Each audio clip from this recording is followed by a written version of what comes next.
Hello mga 5'9", good morning. Ayan, saglit na pag-escape sa mga problema sa buhay. Charot. Ayan, ang ganda ng sunrise oh. So nandito tayo ngayon sa Pangasinan guys. Hinatid ko lang si mama dito kasi nagbakasyon siya.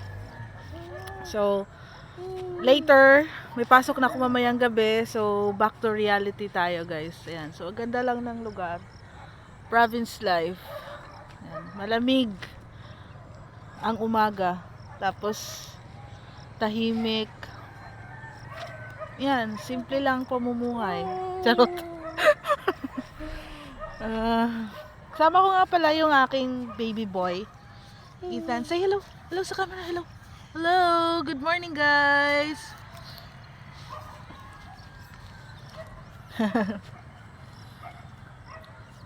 Follow for more.